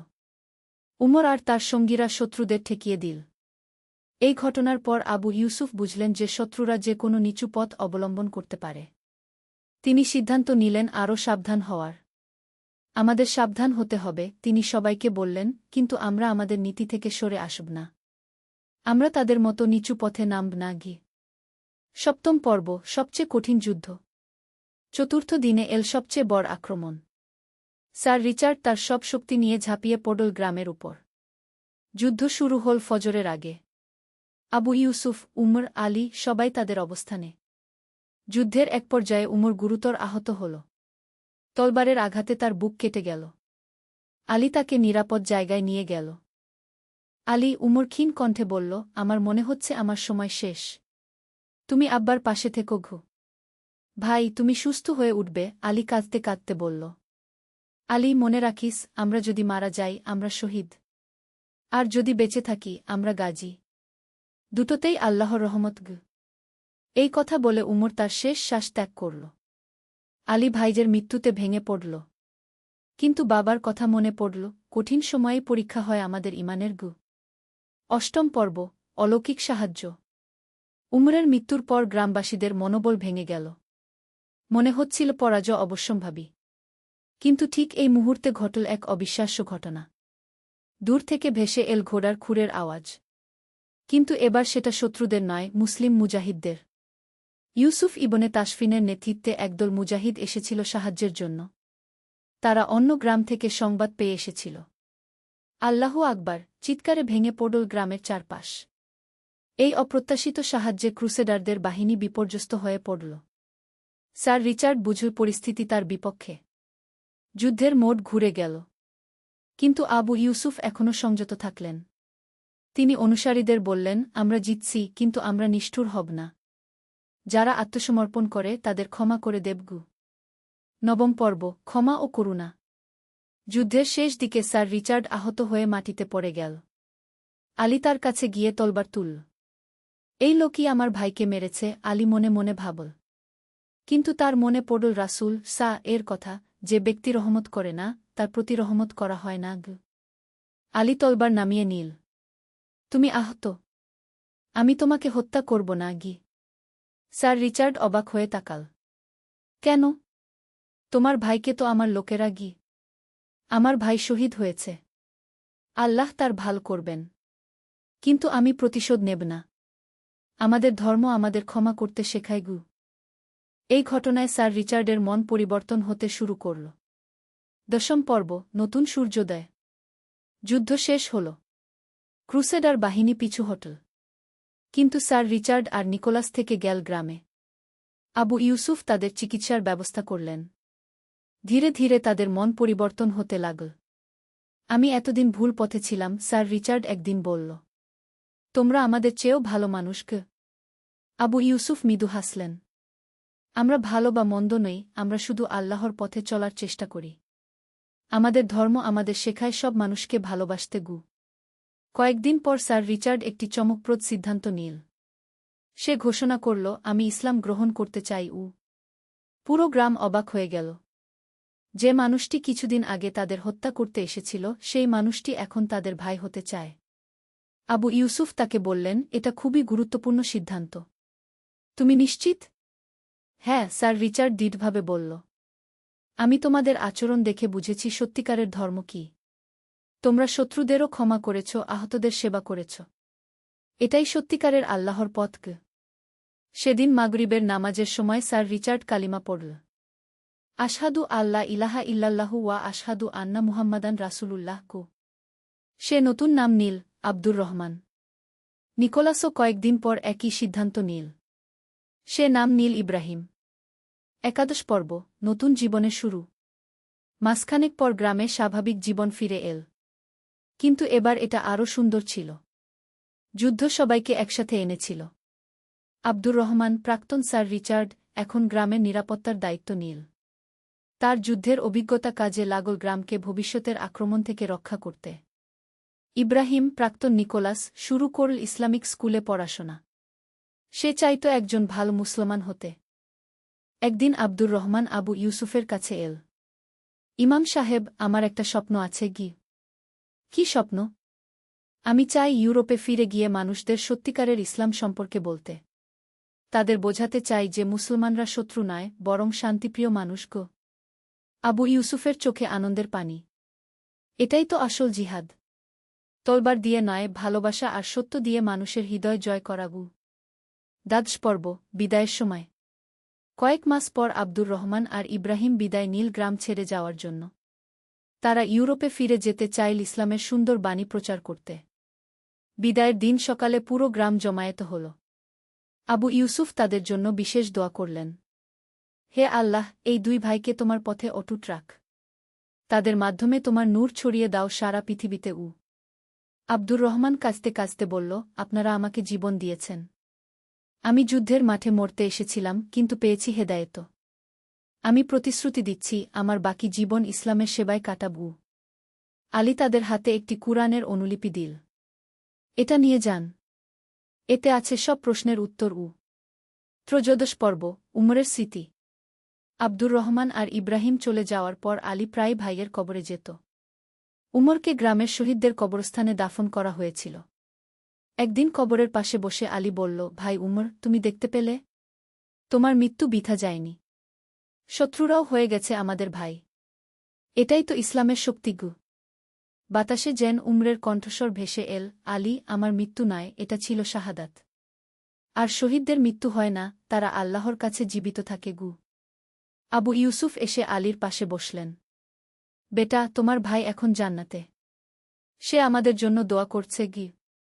আব্বা, আমিও কি পারব উমর ভাইয়ের মতো শক্তিশালী হতে?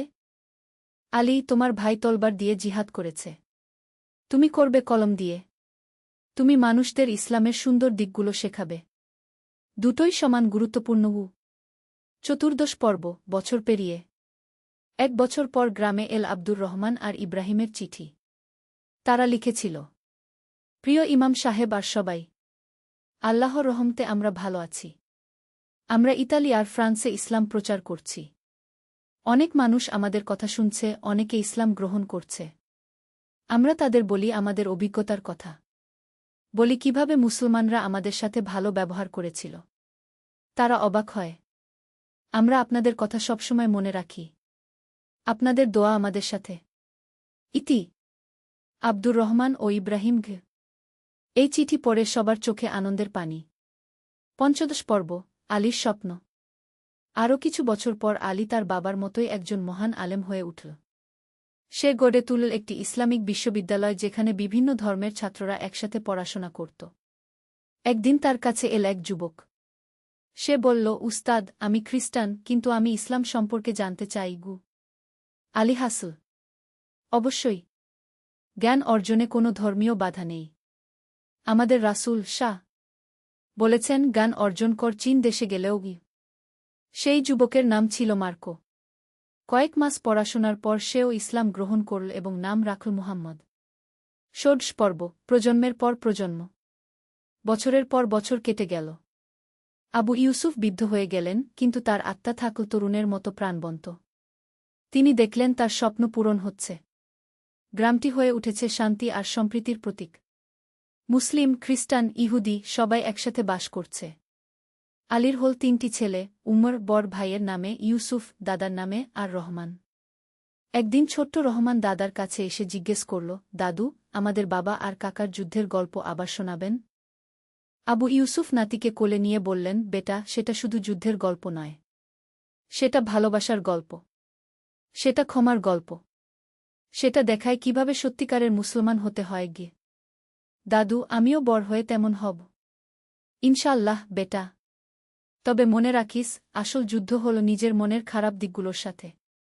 যে এই যুদ্ধে জিতে যায় সে জিতে যায় পুরো পৃথিবীগু। সপ্তদশ পর্ব, শেষ দিনগুলো। আবু ইউসুফের মৃত্যুর আগের দিন তিনি আলীকে ডেকে বললেন, বেটা, আমার সময় এসে গেছে। আমি আল্লাহর কাছে ফিরে যাব। আব্বা, এমন কথা বলবেন না গি। আলী, মৃত্যু কোনো দুঃখের বিষয় নয়। এটা আল্লাহর কাছে ফেরার পথ। আমি তোমার ভাই উমরের সাথে দেখা করব। আবু ইউসুফ চোখ বন্ধ করে বললেন, আমার শেষ আশীর্বাদ, তুমি এই গ্রামের, এই এলাকার, এই পৃথিবীর মানুষদের মধ্যে ইসলামের সুন্দর বাণী ছড়িয়ে দাও। মনে রাখিস, আমাদের কাজ হল মানুষকে আল্লাহর কাছাকাছি নিয়ে যাওয়া, তাদের থেকে দূরে ঠেলে দেওয়া নয়। পরের দিন ফজরের নামাজের পর আবু ইউসুফ আল্লাহর কাছে চলে গেলেন। অষ্টাদশ পর্ব, অমর উত্তরাধিকার। আবু ইউসুফের জানাজায় এসেছিল হাজার হাজার মানুষ। শুধু মুসলমান নয়, খ্রিস্টান আর ইহুদিরাও। সবাই তাকে ভালোবাসত। আব্দুর রহমান আর ইব্রাহিম ইউরোপ থেকে এসেছিল জানাজায় অংশ নিতে। তারা এখন বিখ্যাত দায়ী, ইসলাম প্রচারক। জানাজার নামাজে আলী বলল, আমার আব্বা বলতেন, মানুষ দুইভাবে বেঁচে থাকে। একটা হল শরীর দিয়ে, আরেকটা হল তার ভালো কাজের মাধ্যমে। আমার আব্বার শরীর চলে গেছে, কিন্তু তার আদর্শ, তার শিক্ষা আমাদের মাধ্যমে বেঁচে থাকবে যুগ যুগ ধরে গিয়ে। কবরের পাশে দাঁড়িয়ে আব্দুর রহমান বলল, ইমাম সাহেব, আপনি আমাকে শুধু ইসলাম দেননি, নতুন জীবন দিয়েছেন। আমি প্রতিশ্রুতি দিচ্ছি, আপনার এই মিশন চালিয়ে যাবগু। নিম্নবিংশ পর্ব, পরবর্তী প্রজন্ম। 20 বছর পর আলীর ছেলে উমর দ্বিতীয় হয়ে উঠেছিল একজন বিখ্যাত আলেম। সে প্রতিষ্ঠা করেছিল আন্তর্ধর্মীয় সংলাপ কেন্দ্র।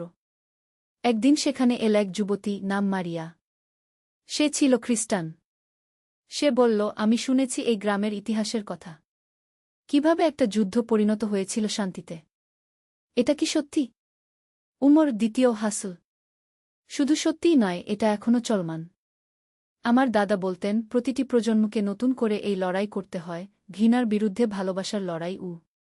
মারিয়া কয়েক মাস গ্রামে থাকল, ইসলাম সম্পর্কে জানল। শেষে সেও ইসলাম গ্রহণ করল এবং নাম রাখল আয়শা। আয়শা পরে হয়ে উঠল একজন বিখ্যাত লেখিকা, যে লিখেছিল আবু ইউসুফের জীবনী কি সত্যের আলো। ২০ পর্ব, চূড়ান্ত বার্তা। আজকের দিনেও শত শত বছর পর সেই গ্রামে দাঁড়িয়ে আছে আবু ইউসুফের মসজিদ। তার পাশেই উমর প্রথম এর সমাধি, যেখানে লেখা আছে, এখানে শুয়ে আছেন উমর ইবনে আবু ইউসুফ, যিনি শহীদ হয়েছিলেন সত্যের পথে। তার মৃত্যু হাজারো হৃদয়ে জ্বালিয়ে দিয়েছিল ইসলামের আলো। আবু ইউসুফের কবরে লেখা, এখানে শুয়ে আছেন আবু ইউসুফ আল আন্দালুসি, যিনি শত্রুদের বন্ধুতে পরিণত করেছিলেন শুধু ভালোবাসা আর ক্ষমার মাধ্যমে। গ্রামের প্রবেশপথে একটি ফলক, যেখানে বিভিন্ন ভাষায় লেখা, স্বাগতম মারাকেশ গ্রামে, যেখানে যুদ্ধ পরিণত হয়েছিল শান্তিতে, ঘৃণা পরিণত হয়েছিল ভালোবাসায়। এটা প্রমাণ করে যে সত্যিকারের ইসলামের শক্তি অস্ত্রে নয়, হৃদয়ে। প্রতি বছর এই গ্রামে আসে হাজার হাজার মানুষ, মুসলমান, খ্রিস্টান, ইহুদি, হিন্দু, বৌদ্ধ। তারা আসে শিখতে কিভাবে ভিন্ন ধর্মের মানুষরা একসাথে শান্তিতে বসবাস করতে পারে। উপসংহার, চিরন্তন শিক্ষা। এই গল্পের শেষ নেই, কারণ এর বার্তা চিরন্তন। আবু ইউসুফ, উমর, আলী, তারা আমাদের শিখিয়েছে যে ১. সত্যিকারের জিহাদ হল নিজের মনের মধ্যকার অন্যায়ের বিরুদ্ধে। তলবার দিয়ে নয়, ভালোবাসা দিয়ে হৃদয় জয় করতে হয়। ২. ক্ষমা করা প্রতিশোধ নেওয়ার চেয়ে বেশি শক্তিশালী। আবু ইউসুফের পরিবার শত্রুদের ক্ষমা করে তাদের বন্ধুতে পরিণত করেছিল। ৩. ইসলাম মানে শান্তি। যুদ্ধ যখন অবশ্যম্ভাবী, তখনও ইসলামের নীতি হল ন্যায়ের সাথে নিয়ম মেনে লড়াই করা। ৪. বিভিন্ন ধর্মের মানুষ একসাথে বসবাস করতে পারে যদি সবাই পরস্পরকে সম্মান করে। ৫. প্রতিটি কঠিন পরিস্থিতিতে আল্লাহর একটা হিকমত আছে। সেই যুদ্ধ যা মৃত্যু নিয়ে এসেছিল, সেটাই পরিণতে এনে দিয়েছিল শান্তি আর ভালোবাসা। রাসূল শাহ বলেছেন, তোমাদের মধ্যে কেউ প্রকৃত মুমিন হতে পারবে না, যতক্ষণ না সে তার ভাইয়ের জন্য তাই পছন্দ করে যা নিজের জন্য পছন্দ করে। কি এই গল্পের প্রতিটি চরিত্র, আবু ইউসুফ, উমর, আলী, এমনকি আব্দুর রহমান আর ইব্রাহিম, তারা সবাই এই শিক্ষাটাই পালন করেছিল। আজকের পৃথিবীতে, যেখানে ধর্মের নামে বিভেদ, যুদ্ধের নামে ধ্বংস, সেখানে আবু ইউসুফদের গল্প আমাদের পথ দেখায়। মনে রাখবেন, প্রকৃত মুসলমান সেই যে তার হাত আর জিহ্বা থেকে অন্য মানুষ নিরাপদ। প্রকৃত মুমিন সেই যে মানুষকে আল্লাহর কাছাকাছি আনে, দূরে ঠেলে দেয় না। সত্যের আলো, এই আলো যেন সবার হৃদয়ে জ্বলে উঠে। আমিন। ওয়া বিল্লাহি তাওফিক, আর আল্লাহর কাছেই সফলতা। রহমতের আলো। প্রথম অধ্যায়, অন্ধকারের মাঝে। মক্কার পবিত্র শহরের কাছাকাছি এক ছোট গ্রামে বাস করত ইউসুফ নামের এক যুবক। তার বয়স মাত্র ২-৫ বছর, কিন্তু জীবনের কঠিন পরীক্ষায় তার হৃদয় হয়ে গিয়েছিল পাথরের মতো কঠিন। বাবা মা উভয়েই মারা গেছেন যখন সে মাত্র ৮ বছর বয়সে। তারপর থেকে একা একা জীবন যুদ্ধ করে আসছে। ইউসুফ ছিল একজন দক্ষ কামার। তার হাতে তৈরি তরবারি আর ছুরি ছিল পুরো অঞ্চলের মধ্যে সবচেয়ে ধারালো। কিন্তু জীবনের কষ্ট আর দুঃখ তাকে করে তুলেছিল অসহিষ্ণু আর রাগী। সে মানুষের সাথে কথা বলত কর্কশ স্বরে। গরিবদের সাহায্য করার কথা ভাবতই না। তার মনে ছিল শুধু একটাই চিন্তা, কিভাবে আরও বেশি টাকা আয় করা যায়। প্রতিদিন ফজরের আজান দিলেও ইউসুফ নামাজ পড়ত না। সে ভাবত, আল্লাহ যদি আছেনই, তাহলে আমার বাবা মাকে এত তাড়াতাড়ি নিয়ে গেলেন কেন? আমাকে একা ফেলে রাখলেন কেন? একদিন সন্ধ্যার সময় ইউসুফ তার কামারখানায় কাজ করছিল। হঠাৎ দেখল এক বৃদ্ধ লোক তার দোকানের সামনে দাঁড়িয়ে আছেন। বৃদ্ধের চেহারা ছিল অত্যন্ত পবিত্র, দাড়িতে ছিল সাদা পালক। তার চোখে ছিল অফুরন্ত মমতা। আসসালামু আলাইকুম বেটা, বৃদ্ধ বললেন মধুর স্বরে। ইউসুফ তাকাল না। শুধু বলল, কি চান? একটা ছোট ছুরি লাগবে। দাম কত? ৫ দিনার, ইউসুফ রুডভাবে জবাব দিল। বৃদ্ধ তার থলে থেকে কয়েকটা পয়সা বের করলেন। আমার কাছে শুধু ২ দিনার আছে বেটা। এইটুকু নেবেন? না, নিচে দাম করি না। যেতে পারেন। বৃদ্ধ কিছুক্ষণ চুপ করে দাঁড়িয়ে রইলেন। তারপর বললেন, ঠিক আছে বেটা। আল্লাহ তোমার মঙ্গল করুন। ইউসুফ মনে মনে রেগে গেল। মঙ্গল? আমার আর কোনো মঙ্গল হবে না। দ্বিতীয় অধ্যায়, অপ্রত্যাশিত দর্শন। পরের দিন জুমার নামাজের পর ইউসুফ বাজারে গিয়েছিল কিছু কাঁচামাল কিনতে। হঠাৎ দেখল বিদের মাঝে একজন লোক খুব উচ্চস্বরে কথা বলছেন। তার চারপাশে অনেক মানুষ জড়ো হয়েছে। ভাইয়েরা, আমরা যদি আল্লাহর উপর সত্যিকারের ঈমান রাখি, তাহলে আমাদের হৃদয় হতে হবে সকল মানুষের জন্য দয়ায় ভরা। রাসূল শাহ বলেছেন, তোমাদের মধ্যে কেউ সত্যিকারের মুমিন নয় যতক্ষণ না সে তার ভাইদের জন্য তাই পছন্দ করে যা সে নিজের জন্য পছন্দ করে। ইউসুফ কৌতূহল নিয়ে কাছে গেল। দেখল একজন যুবক, যার চেহারায় আছে আলোর ঝলক। তার কথায় ছিল এমন এক জাদু যা মানুষের হৃদয় স্পর্শ করে। যুবকের নাম আহমেদ। সে ছিল একজন দরিদ্র মানুষ, কিন্তু তার মুখে ছিল সবসময় হাসি। প্রতিদিন সে বিভিন্ন জায়গায় গিয়ে ইসলামের সুন্দর বাণী মানুষের কাছে পৌঁছাত। আল্লাহর রহমত অসীম। আহমেদ বলছিল, যে ব্যক্তি অন্যের উপকার করে, আল্লাহ তার উপকার করেন। যে ব্যক্তি ক্ষমা করে, আল্লাহ তাকে ক্ষমা করেন। ইউসুফ মনে মনে বিরক্ত হল। এসব কথা তার কাছে মনে হচ্ছিল অর্থহীন। সে ঘুরে দাঁড়াতে যাবে, এমন সময় আহমেদের চোখ পড়ল তার উপর। ভাই, আপনি যাচ্ছেন কেন? একটু শুনে যান। আমার সময় নেই, ইউসুফ রুডভাবে বলল। সময় নেই মানে? আল্লাহর জন্য কি একটু সময় নেই? আল্লাহ? ইউসুফ কটাক্ষ করে বলল। আল্লাহ কোথায়? আমি তো তাকে কখনো দেখলাম না। আহমেদ হাসল। আল্লাহকে দেখতে চান? তাহলে একটা গরিব শিশুর মুখে খুশির হাসি ফোটান। একটা অসহায় বৃদ্ধের সেবা করুন। একটা ক্ষুধার্ত মানুষকে খাবার দিন। তখন দেখবেন আল্লাহ কত কাছে গিয়ে। ইউসুফ কিছু বলল না। কিন্তু আহমেদের কথাগুলো তার মনের মধ্যে গেঁথে গেল। তৃতীয় অধ্যায়, প্রথম আলোর ঝলক। সেই রাতে ইউসুফ ঘুমাতে পারল না। আহমেদের কথাগুলো বারবার তার মনে ভেসে উঠছিল। সে জানালার কাছে দাঁড়িয়ে তারাভরা আকাশের দিকে তাকিয়ে রইল। আল্লাহ, তুমি যদি সত্যিই থাকো, সে মনে মনে বলল, তাহলে আমাকে পথ দেখাও। আমি হারিয়ে গেছি। পরের দিন সকালে ফজরের আজান শুনে ইউসুফের ঘুম ভেঙে গেল। সে অনেকদিন পর আজানের সুন্দর কণ্ঠস্বর মনোযোগ দিয়ে শুনল। আল্লাহু আকবার, আল্লাহু আকবার। আশহাদু আল্লা ইলাহা ইল্লাল্লাহ। হঠাৎ তার মনে পড়ল ছোটবেলার কথা। বাবা কিভাবে তার হাত ধরে মসজিদে নিয়ে যেতেন। মা কিভাবে তাকে কুরআন তেলাওয়াত শেখাতেন। দুপুরের সময় ইউসুফ কাজ করছিল, এমন সময় দেখল সেই একই বৃদ্ধ আবার এসেছেন যিনি গতকাল ছুরি কিনতে এসেছিলেন। আসসালামু আলাইকুম বেটা, বৃদ্ধ আবারও মধুর স্বরে বললেন। এবার ইউসুফ একটু লজ্জা পেল। ওয়ালাইকুম আসসালাম গে। গতকাল যে ছুরিটার কথা বলেছিলাম সেটা এখনও আছে? ইউসুফ মনে মনে দ্বিধায় পড়ল। বৃদ্ধের কাছে তো 5 দিনার নেই। কিন্তু আজ কেন জানি তার মন অন্যরকম লাগছে। আজ্ঞে হ্যাঁ, আছে। কি বলে ইউসুফ একটা সুন্দর ছুরি বের করল। আমার কাছে আজও 2 দিনার আছে, বৃদ্ধ বিনীতভাবে বললেন। ইউসুফ কিছুক্ষণ চুপ করে রইল। তারপর বলল, ঠিক আছে, 2 দিনারেই নিয়ে যান। বৃদ্ধের চেহারায় আনন্দের ঝলক ফুটে উঠল। আল্লাহ তোমার ভালো করুক বেটা। আমি তোমার জন্য দোয়া করব। ইউসুফ প্রথমবারের মতো অনুভব করল মনের মধ্যে একটা অন্যরকম প্রশান্তি। চতুর্থ অধ্যায়, পরিবর্তনের শুরু। সেই ঘটনার পর থেকে ইউসুফের মনের মধ্যে ধীরে ধীরে পরিবর্তন আসতে লাগল। সে প্রতিদিন আহমেদের ওয়াজ শুনতে যেতে লাগল। একদিন আহমেদ বলছিল, রাসূল শাহ এর একটি হাদিসের কথা। যে ব্যক্তি কোনো মুসলিমের কোনো কষ্ট দূর করে দেয়, আল্লাহ তার কিয়ামতের দিনের কষ্ট দূর করে দেবেন। যে ব্যক্তি কোনো সংকটাপন্ন ব্যক্তির সংকট মোচন করে, আল্লাহ তার দুনিয়া ও আখেরাতের সংকট মোচন করবেন। ইউসুফ এই কথাগুলো শুনে গভীরভাবে চিন্তা করল। সে বুঝতে পারল যে তার জীবনে সত্যিকারের শান্তি পেতে হলে অন্যদের সাহায্য করতে হবে। পরের দিন একটা ছোট ছেলে এসে ইউসুফের দোকানে ভিক্ষা চাইল। ছেলেটার পরনে ছিল ছেঁড়া কাপড়, পায়ে কোনো জুতো নেই। চাচা, আমার মা অসুস্থ। ওষুধ কেনার পয়সা নেই। একটু সাহায্য করবেন? ইউসুফের মন কেমন করে উঠল। সে তার পকেট থেকে কয়েকটা দিনার বের করে ছেলেটার হাতে দিল। এই নাও, তোমার মায়ের সেবা করোগ। ছেলেটা খুশিতে লাফিয়ে উঠল। আল্লাহ আপনার মঙ্গল করুক চাচা। সেই রাতে ইউসুফ অনেক দিন পর মনের শান্তিতে ঘুমাল। পঞ্চম অধ্যায়, ঈমানের পরীক্ষা। কয়েক সপ্তাহ পর ইউসুফের জীবনে এক বড় পরীক্ষা এল। তার কামারখানায় আগুন লেগে গেল। সব সরঞ্জাম পুড়ে ছাই হয়ে গেল। ক্ষতির পরিমাণ প্রায় 100 দিনার। প্রথমে ইউসুফ হতাশায় ভেঙে পড়ল। সে ভাবল, আবার সেই আগের মতো অবস্থা।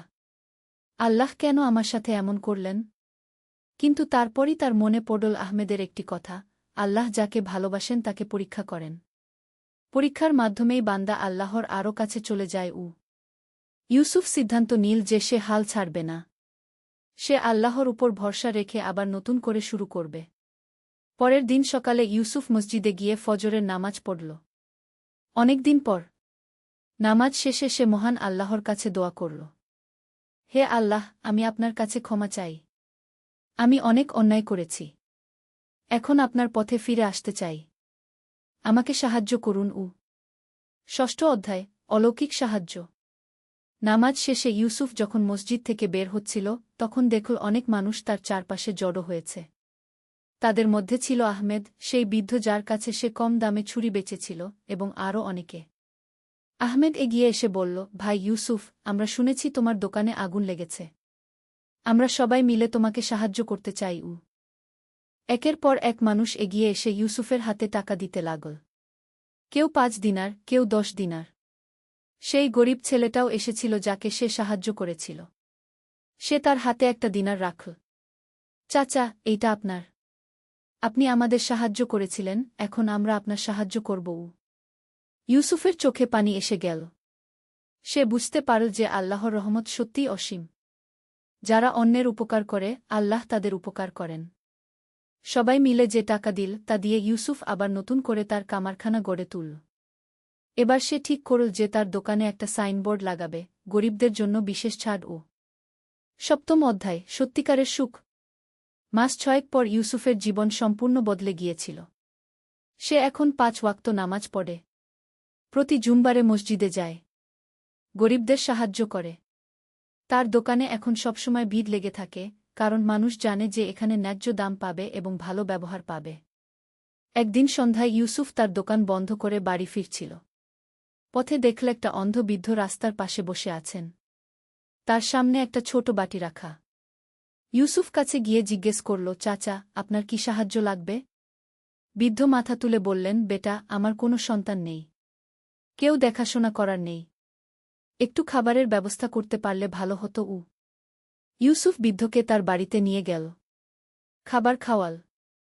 তারপর বলল, চাচা, আপনি আমার সাথেই থাকুন। আমি আপনার সেবা করব। বৃদ্ধের চোখে আনন্দাশ্রু এসে গেল। আল্লাহ তোমার মঙ্গল করুক, বেটা গি। সেই রাতে ইউসুফ অনুভব করল যে সত্যিকারের সুখ কি। টাকা পয়সা নয়, অন্যের সেবা করার মধ্যেই লুকিয়ে আছে জীবনের প্রকৃত আনন্দ। অষ্টম অধ্যায়, আধ্যাত্মিক উন্নতি। সময় গড়িয়ে চল। ইউসুফ এখন শুধু একজন কামার নয়, তার পরিচয় হয়েছে একজন সৎ ও দয়ালু মানুষ হিসেবে। তার দোকানে এখন আসে বিভিন্ন শ্রেণীর মানুষ। সবার সাথেই সে মিষ্টি কথা বলে। প্রতি রমজান মাসে সে গরিবদের মধ্যে ইফতার বিতরণ করে। প্রতি ঈদে নতুন কাপড় কিনে দেয় এতিম ছেলে মেয়েদের। জাকাত দেয় নিয়মিত। একদিন আহমেদ এসে বলল, ইউসুফ ভাই, আপনার পরিবর্তন দেখে আমি অভিভূত। আল্লাহ আপনার মধ্যে যে নূর দিয়েছেন তা এখন অন্যদের মধ্যেও ছড়িয়ে দিন। ইউসুফ বুঝল আহমেদ কি বলতে চাইছে। সে ঠিক করল যে সেও মানুষদের মধ্যে ইসলামের সুন্দর বাণী পৌঁছাবে। প্রতি শুক্রবার জুমার নামাজের পর ইউসুফ মসজিদের সামনে বসে মানুষদের সাথে ইসলাম নিয়ে কথা বলতে লাগল। তার নিজের জীবনের অভিজ্ঞতা শুনিয়ে সে বুঝাতে লাগল যে আল্লাহর রহমত কত বড়। ভাইয়েরা, আমি একসময় আল্লাহকে মানতাম না। মনে করতাম তিনি আমার সাথে অন্যায় করেছেন। কিন্তু এখন বুঝি যে আল্লাহর প্রতিটি কাজের পিছনে কল্যাণ লুকিয়ে আছে। আমার বাবা মায়ের মৃত্যুও ছিল আমার জন্য একটা পরীক্ষা। সেই পরীক্ষায় উত্তীর্ণ হয়ে আমি আল্লাহর কাছাকাছি পৌঁছেছি। নবম অধ্যায়, বিপদে ধৈর্য। ইউসুফের জীবন যখন সুন্দরভাবে চলছিল তখন আবার একটা বড় পরীক্ষা এল। যে অন্ধ বৃদ্ধকে সে সেবা করত তিনি হঠাৎ অসুস্থ হয়ে পড়লেন। ডাক্তার বলল, অনেক টাকা লাগবে চিকিৎসার জন্য। ইউসুফ তার সব সঞ্চয় খরচ করে বৃদ্ধের চিকিৎসা করাল। কিন্তু কিছুদিন পর বৃদ্ধ মারা গেলেন। তার মৃত্যুর আগে তিনি ইউসুফকে বলে গিয়েছিলেন, বেটা, তুমি আমার প্রকৃত সন্তানের মতো। আল্লাহ তোমার সব মনোবাসনা পূরণ করুন। বৃদ্ধের মৃত্যুতে ইউসুফ খুবই দুঃখিত হল। কিন্তু এবার সে ভেঙে পড়ল না। সে জানত যে মৃত্যু আল্লাহর পক্ষ থেকে আসে এবং সবাইকে একদিন তার কাছে ফিরে যেতে হবে। বৃদ্ধের জানাজায় অংশগ্রহণ করল এলাকার অনেক মানুষ। সবাই বলাবলি করছিল যে ইউসুফের মতো একজন সেবক পেয়ে বৃদ্ধ কত ভাগ্যবান ছিলেন। 10ম অধ্যায় পুরস্কার। বৃদ্ধের মৃত্যুর কয়েকদিন পর একদিন ইউসুফের কাছে এক আইনজীবী এলেন। তিনি জানালেন যে মৃত বৃদ্ধের আসল নাম ছিল আব্দুর রহমান এবং তিনি ছিলেন একজন বিত্তবান ব্যবসায়ী।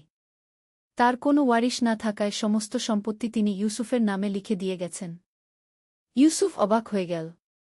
তিনি জানতেন না যে যাকে তিনি একজন গরিব অসহায় মানুষ মনে করেছিলেন তিনি আসলে এত বিত্তবান ছিলেন। আইনজীবী বললেন, আব্দুর রহমান সাহেব তার উইলে লিখে গেছেন যে ইউসুফই তার একমাত্র উত্তরাধিকারী। তিনি আরও লিখেছেন যে ইউসুফের মতো দয়ালু আর সৎ মানুষ তিনি জীবনে দেখেননি গিয়ে। ইউসুফের চোখে পানি এসে গেল। তিনি বুঝতে পারলেন যে আল্লাহ তায়ালা তাকে কত বড় পুরস্কার দিয়েছেন তার সেবার জন্য। একাদশ অধ্যায় সম্পদের সদ্ব্যবহার। এই অপ্রত্যাশিত সম্পত্তি পেয়ে ইউসুফ প্রথমে কিছুটা দ্বিধায় পড়ে গেলেন। তিনি ভাবলেন, এত টাকা দিয়ে আমি কি করব? আমার তো সাদাসিধা জীবনযাত্রাতেই খুশি গু। সেই রাতে তিনি তাহাজ্জুদের নামাজে দাঁড়িয়ে আল্লাহর কাছে পথ চাইলেন। হে আল্লাহ, আপনি আমাকে এই সম্পদ দিয়েছেন। আমি কিভাবে এর সদ্ব্যবহার করব? পরের দিন সকালে আহমেদের কাছে গিয়ে সব কথা খুলে বললেন। আহমেদ বলল, ভাই, আল্লাহ আপনাকে এই সম্পদ দিয়েছেন মানুষের সেবার জন্য। এই টাকা দিয়ে আপনি আরও বেশি মানুষের উপকার করতে পারবেন। ইউসুফ ঠিক করলেন যে তিনি এই সম্পদ দিয়ে একটি দাতব্য প্রতিষ্ঠান গড়বেন, যেখানে এতিম ছেলেমেয়েদের পড়াশোনার ব্যবস্থা হবে, গরিবদের চিকিৎসার ব্যবস্থা হবে এবং অসহায় বৃদ্ধদের আশ্রয় পাবেন। তিনি তার সম্পত্তির একটি বড় অংশ দিয়ে খুরহমত ফাউন্ডেশন নামে একটি সংস্থা গড়লেন। এর মূল উদ্দেশ্য ছিল দরিদ্র ও অসহায়দের সেবা করা। দ্বাদশ অধ্যায় প্রভাব বিস্তার। ইউসুফের খুরহমত ফাউন্ডেশন খুব শীঘ্রই সারা অঞ্চলে পরিচিত হয়ে উঠল। সেখানে একটি স্কুল গড়া হল এতিম শিশুদের জন্য। একটি হাসপাতাল গড়া হল গরিব রোগীদের বিনামূল্যে চিকিৎসার জন্য। একটি আশ্রম গড়া হল অসহায় বৃদ্ধদের জন্য। ইউসুফ নিজে প্রতিদিন এই প্রতিষ্ঠানগুলো দেখাশোনা করতেন। তিনি এতিম বাচ্চাদের সাথে খেলতেন, অসুস্থ রোগীদের খোঁজখবর নিতেন, বৃদ্ধদের সাথে গল্প করতেন। একদিন একটি ছোট মেয়ে এসে ইউসুফের হাত ধরে বলল, চাচা, আমি আপনাকে অনেক ভালোবাসি। আপনার মতো হতে চাই। ইউসুফের মন ভরে গেল। তিনি বুঝলেন যে সত্যিকারের সফলতা এটাই, মানুষের হৃদয়ে জায়গা করে নেওয়া। বছরের পর বছর কেটে গেল। ইউসুফের প্রতিষ্ঠান আরও বড় হল। তিনি বিয়ে করলেন একজন ধর্মপ্রাণ মহিলাকে যিনিও সমাজসেবায় আগ্রহী ছিলেন। তাদের ঘরে এল 3টি সন্তান। ইউসুফ তার সন্তানদের ছোটবেলা থেকেই শিখাতেন যে সম্পদ শুধু নিজের জন্য নয়, অন্যদের সেবার জন্য। ত্রয়োদশ অধ্যায় জীবনের সন্ধ্যায়। বৃদ্ধ বয়সে পৌঁছে ইউসুফ একদিন তার জীবনের দিকে ফিরে তাকালেন। তিনি দেখলেন কিভাবে একজন রাগী, স্বার্থপর মানুষ থেকে তিনি হয়ে উঠেছেন একজন দয়ালু, পরোপকারী মানুষ। তার প্রতিষ্ঠান এখন হাজার হাজার মানুষের সেবা করছে। শত শত এতিম শিশু পড়াশোনা করে সমাজের কল্যাণকর সদস্য হয়ে উঠেছে। অসংখ্য রোগী সুস্থ হয়েছে। অগণিত অসহায় মানুষ আশ্রয় পেয়েছে। একদিন তিনি মসজিদে বসে কুরআন তেলাওয়াত করছিলেন। এমন সময় তার নজরে পড়ল একটি আয়াত। এবং যারা আল্লাহর পথে তাদের সম্পদ ব্যয় করে, তারা যেন এক শস্যের মতো যা 7টি শীষ দেয়, প্রত্যেক শীষে 1 দানা। আর আল্লাহ যাকে ইচ্ছা বহুগুণ বাড়িয়ে দেন। সূরা বাকারা 261। ইউসুফ মনে মনে হাসলেন। তিনি বুঝতে পারলেন যে আল্লাহর এই প্রতিশ্রুতি তার জীবনে কিভাবে বাস্তব হয়েছে। চতুর্দশ অধ্যায় শেষ পরীক্ষা। 7-5 বছর বয়সে ইউসুফ একটি কঠিন রোগে আক্রান্ত হলেন। ডাক্তাররা জানালেন যে তার আর বেশি দিন নেই। এই সংবাদ শুনে পুরো এলাকার মানুষ কান্নায় ভেঙে পড়ল। ইউসুফ কিন্তু মোটেও ভয় পেলেন না। তিনি জানতেন যে মৃত্যু মানে শুধু এক জগৎ থেকে আরেক জগতে পাড়ি দেওয়া। তার শেষ দিনগুলোতে অসংখ্য মানুষ তাকে দেখতে এল। কেউ এসেছিল তার দোয়া নিতে, কেউ এসেছিল কৃতজ্ঞতা জানাতে। সেই ছোট মেয়েটিও এল যে একদিন বলেছিল ইউসুফের মতো হতে চায়। এখন সে একজন বড় ডাক্তার, গরিবদের সেবা করে। চাচা, সে কাঁদতে কাঁদতে বলল, আপনি আমাদের ছেড়ে যাবেন না। আপনার দেখানো পথেই তো আমরা চলি। ইউসুফ হাসলেন। বেটা, মানুষ মরে গেলেও তার কাজ বেঁচে থাকে। তুমি যদি সারা জীবন মানুষের সেবা করো, তাহলে আমি তোমার মধ্যে দিয়েই বেঁচে থাকব। পঞ্চদশ অধ্যায় বিদায়ের মুহূর্ত। ইউসুফের জীবনের শেষ রাতে তিনি তার স্ত্রী ও সন্তানদের কাছে ডাকলেন। আমার প্রিয়জনেরা, আল্লাহর ইচ্ছায় আমার বিদায়ের সময় এসে গেছে। আমি চাই না তোমরা আমার জন্য বেশি কাঁদো। বরং খুশি হও যে আমি আমার জীবনটা অর্থপূর্ণভাবে কাটিয়েছি। আব্বু তার বড় ছেলে কাঁদতে কাঁদতে বলল, আপনি আমাদের কি উপদেশ দিয়ে যাবেন? ইউসুফ মৃদু স্বরে বললেন, বেটারা, মনে রেখো, জীবনের সবচেয়ে বড় সফলতা হল মানুষের মঙ্গল করা। টাকা পয়সা, খ্যাতিয়শ সব একদিন শেষ হয়ে যাবে। কিন্তু তুমি যদি কারো মুখে হাসি ফোটাও, কারো কষ্ট দূর করো, তাহলে সেই নেকি আখেরাতে তোমার কাজে আসবে। আর আরেকটি কথা, কখনো আল্লাহর উপর থেকে ভরসা হারিজো না। যত বড় বিপদেই পড়ো, মনে রেখো আল্লাহ তোমার সাথে আছেন। তিনি তোমার চেয়ে তোমার ভালোটা ভালো জানেন। সেই রাতেই ফজরের আজানের সাথে সাথে ইউসুফ তার প্রভুর কাছে ফিরে গেলেন। তার মুখে ছিল প্রশান্তির হাসি। উপসংহার, অমর হয়ে থাকা। ইউসুফের জানাজায় অংশ নিয়েছিল হাজার হাজার মানুষ। রাজা প্রজা, ধনী গরিব সবাই এসেছিল তাকে শেষ বিদায় জানাতে। তার মৃত্যুর পরও রহমত ফাউন্ডেশন তার আদর্শ অনুযায়ী চলতে থাকল। তার সন্তানরা তার পথেই হাঁটল। আজ ২০ বছর পর যখন মানুষ ইউসুফের কথা বলে, তখন বলে এভাবে, ইউসুফ সাহেব ছিলেন আল্লাহর এক বিশেষ বান্দা। তিনি প্রমাণ করে গেছেন যে সত্যিকারের মুসলিম কেমন হয়। তার জীবন থেকে আমরা শিখি। ১. তবার দরজা সবসময় খোলা। ইউসুফ প্রমাণ করেছেন যে যত বড় পাপী হোক, আল্লাহর কাছে ফিরে আসার সুযোগ সবার আছে। ২. অন্যের সেবায় নিজের কল্যাণ। যত বেশি অন্যের উপকার করবেন, আল্লাহ তত বেশি আপনার উপকার করবেন। ৩. বিপদে ধৈর্য। জীবনে বিপদাপদ আসবেই। কিন্তু ধৈর্য ও আল্লাহর উপর ভরসা রাখলে সব কঠিনতা কাটিয়ে ওঠা সম্ভব। ৪. সম্পদের সদ্ব্যবহার। আল্লাহ যে সম্পদ দেন, তা শুধু নিজের ভোগের জন্য নয়, অন্যদের সেবার জন্যও। ৫. নেক আমলের দীর্ঘস্থায়ী প্রভাব। মানুষ মরে গেলেও তার ভালো কাজের প্রভাব বহু প্রজন্ম ধরে চলতে থাকে। ইউসুফের গল্প আমাদের শেখায় যে আল্লাহর রহমত সত্যিই অসীম। যারা তার পথে ফিরে আসে, তাদের তিনি কখনো নিরাশ করেন না। তাদের দুনিয়া ও আখেরাত উভয় জগতেই সফল করেন। আল্লাহ তায়ালা আমাদের সবাইকে ইউসুফের মতো পরিবর্তিত হওয়ার এবং মানুষের সেবা করার তৌফিক দান করুন। আমিন। রব্বানা আতিনা ফিদ দুনিয়া হাসানাতাও ওয়া ফিল আখিরাতি হাসানাতাও ওয়া কিনা আজাবান নার। হে আমাদের প্রতিপালক, আমাদেরকে দুনিয়াতে কল্যাণ দান করুন এবং আখেরাতেও কল্যাণ দান করুন এবং আমাদেরকে জাহান্নামের আগুন থেকে রক্ষা করুন।